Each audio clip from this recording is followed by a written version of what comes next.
ஒண்ணும் இல்லப்பா, சங்கிகளுடைய RSS உடைய கொள்கை என்ன, முதல் கொள்கை அவங்களுடைய கோட்பாடு என்ன நீங்க சொல்லுங்க. சொல்லுங்கப்பா, முதல் கோட்பாடு என்ன?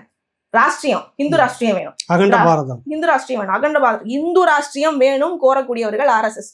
இங்க என்ன கேக்குறாங்க? திகா திராவிட நாடு வேணும்னு கேக்குறாங்க. இந்த கொள்கை வந்துச்சா, மேட்ச் ஆயிருச்சா?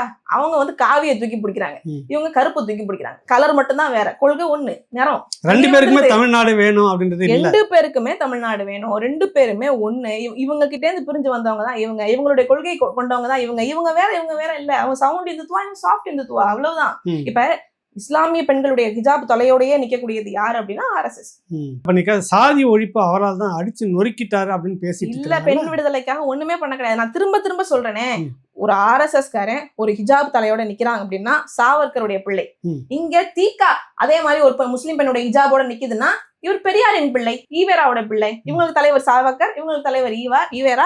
இவங்களுக்கு வந்து அது ஆரியம், இது பெரியாரியம், அவ்வளவுதான். ரெண்டுமே ஆரியம், ரெண்டுமே சவார்கர் ஒண்ணுன்றீங்களா? ரெண்டுமே ஒண்ணு. சாவர்கரும் ஐயா பெரியாரும் ஒன்று. நான் சொல்றேன் இன்னைக்கு, இது அறியாதவன் வாயில மண். அது ஆரியம்னா இது பெரியாரியம். நீங்க அவ்வளவுதான் டிஃபரன்ஷியேட் பண்ணிக்கணும். ரெண்டுமே இந்த ஹிஜாபுக்கு எதிராக தான் இருக்குது. ஹிஜாபுக்கு எதிராக தானே இருக்கு. இப்ப ஜீவசகாப் தான் அதான சொல்றாரு. நீங்க வந்து காவி உடை தரித்த அர்ஜுன் சம்பத் அப்படிங்கிறாரு. என்னுடைய ஹிஜாபை பத்தி பேசுறதுக்கு இவங்க யார்? அதை எப்படி என்னால பொறுத்து போக முடியும்?